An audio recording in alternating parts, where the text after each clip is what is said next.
find yourself inside the Great Smoky Mountains National Park. It doesn't take too long after hitching onto a new trail to begin to feel a subtle inner peace and freedom.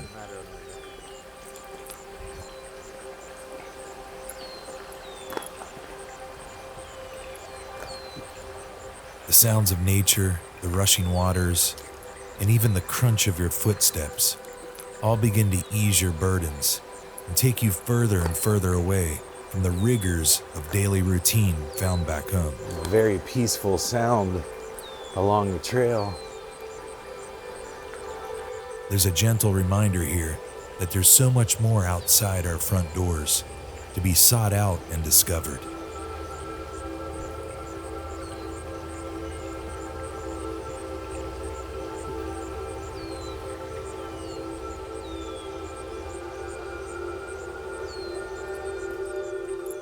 Walking through life with Sarah is something I've done for more than 11 years now. Not one day apart so far. Literally. It's always strange when we're hiking in the Smokies because you always know you could see a black bear in the wild. Although each step through the years has had its share of victories, challenge, and loss. I wouldn't trade a single moment. I'm really glad she's the one that's been here with me every step of the way. And hopefully, God willing, throughout the path ahead. And the elevation does pick up a bit for a short hike to the school area. You do have a little incline that you'll have to contend with. A little exercise is good for everyone. Today is no exception. She walks with me yet again as we trek through the Smokies along Metcalf Bottoms Trail, en route to an old log cabin schoolhouse known as the Little Greenbrier School. It was built all the way back in 1882, more than a century old and chock full of way too much history to cover everything here.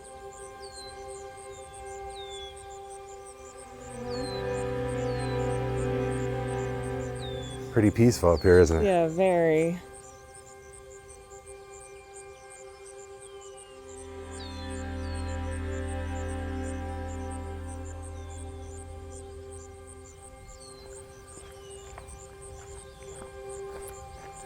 Entering into the corridor of the forest.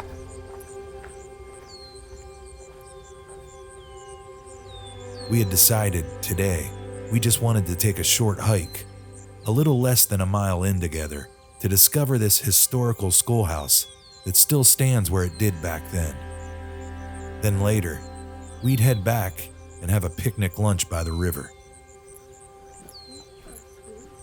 I did.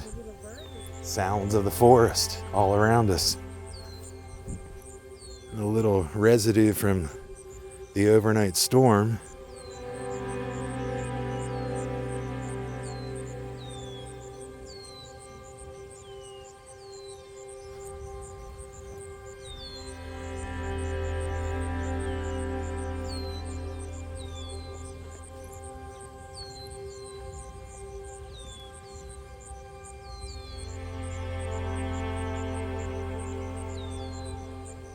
So now we're going downhill. For such a short trail, it's going to have some inclines and declines, but that's good though, you know? It said 0.6 miles, so it's not even a mile.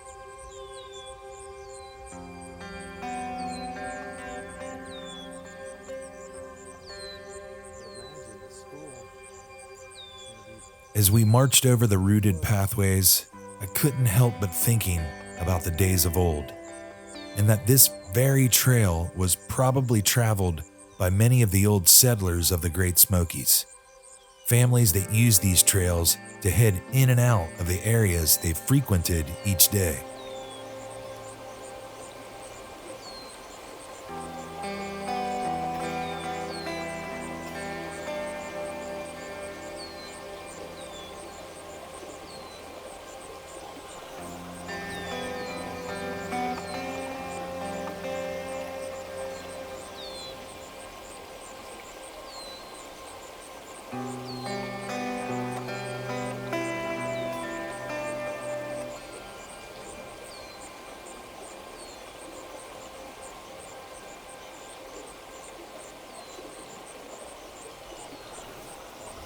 Some muddy terrain. See if I can skip over the mud here. Yeah, I would imagine if this was a heavy rain, it'd be pretty muddy on this trail, you know?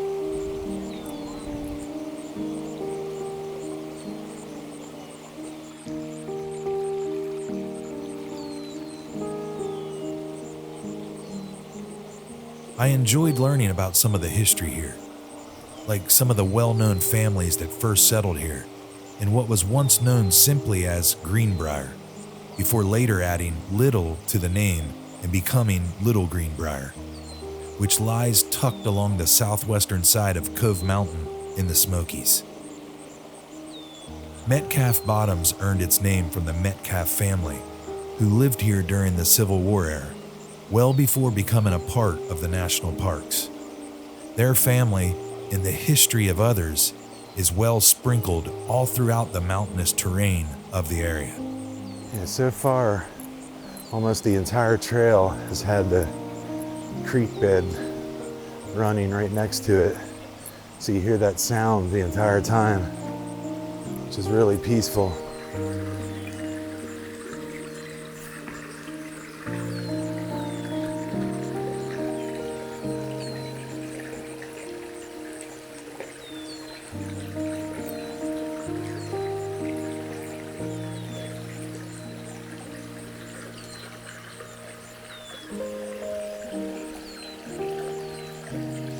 One family well known to this part of the Great Smokies, and who you've probably heard of before, is the Walker family, the last remaining family to have lived within the national parks.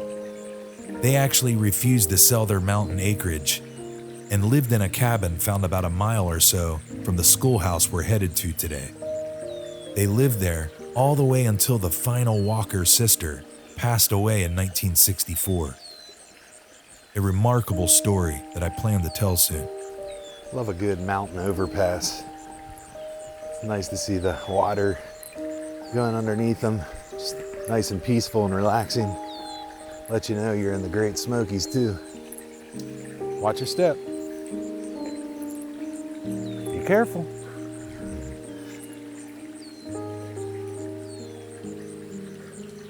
Are you being a safe hiker, Sarah? Sarah's a safe hiker. Come along now. Let's find this schoolhouse. Don't want to be late for school.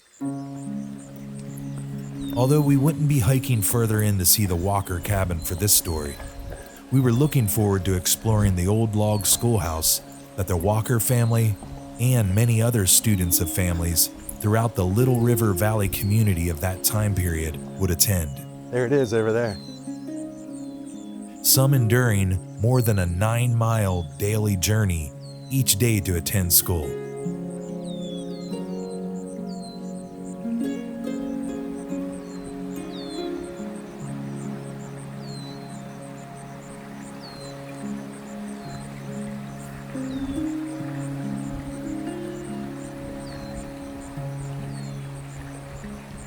After crossing over the final footbridge that leads to the backside of Little Greenbrier Schoolhouse, our short trip through the scenic Smoky forest had rewarded us with our planned destination.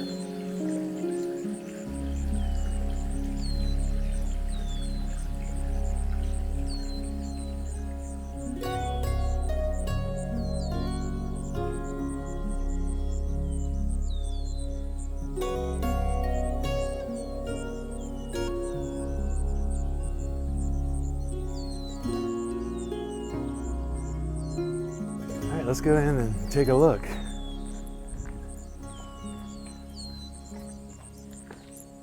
Oh, wow. Oh, look at this.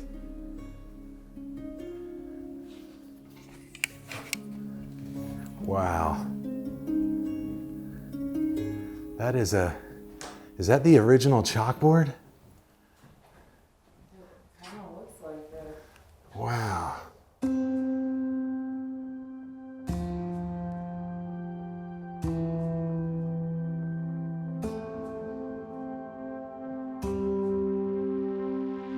Being inside the rustic school cabin, it wasn't hard at all to be strucken with the curiosity of all that had taken place here. An image of a teacher standing behind a wooden lectern with their morning lessons ready to be taught crossed my mind.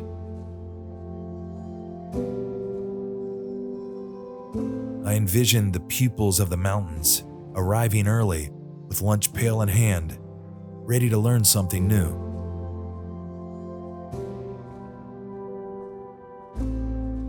Tucking away simple belongings they brought along with them to school, inside the cubbies of their worn wooden school desks that still remain here as they were then. You would just put your books and your school supplies right there in front of you for your day at the schoolhouse.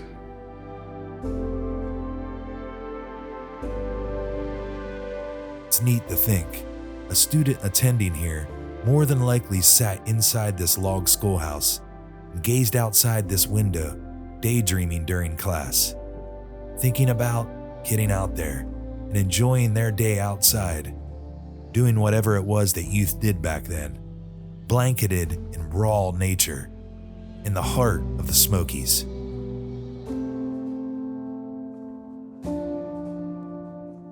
No phones, no computers or technology, no distractions, other than the drifting of your thoughts as they awaited a daily exploration throughout the beauty of the surrounding mountains and the rushing rivers that trickled through them.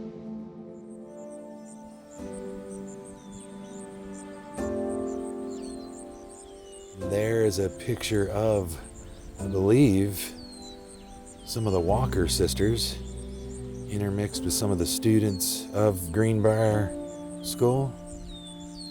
Look at that picture. It says 1909. I guess this would have been the teacher at the time.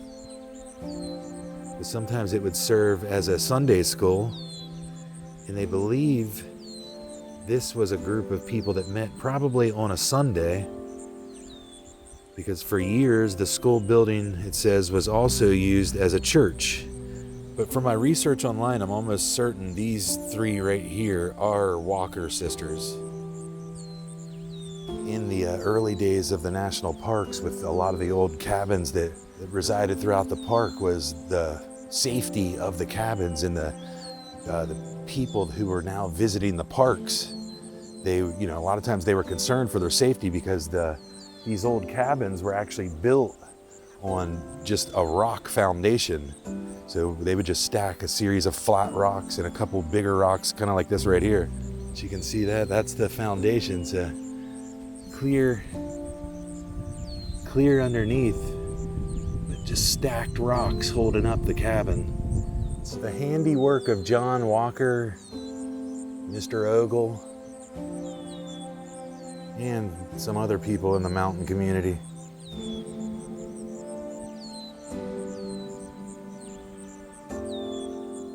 Before we left to head back for our picnic lunch, I wanted to take a closer look at the old cemetery. I learned most of those who rested there were children. This too had me wondering.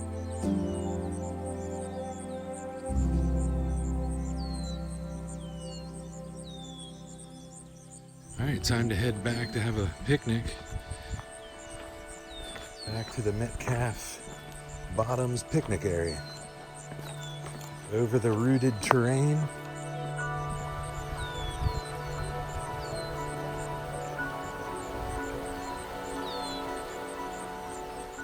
Finally, making it back to the trailhead and picnic area, we unpacked our lunch and recharged.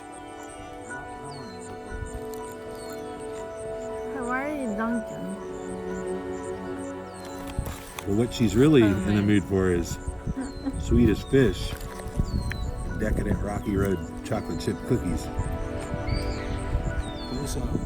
Stream close-up. Stream close-up. Try it out. Oh, there's three in there. 3? Mm-hmm. I thought there was only 2 in there. It's awfully decadent.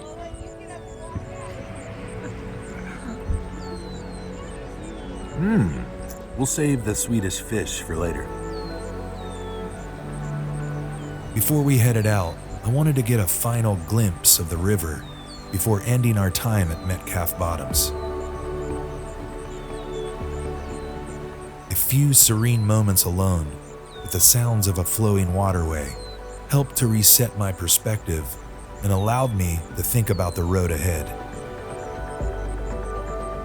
One that can sometimes feel full of uncertainty for all of us, but one that I know anyone can navigate through as long as you're true to yourself and those around you.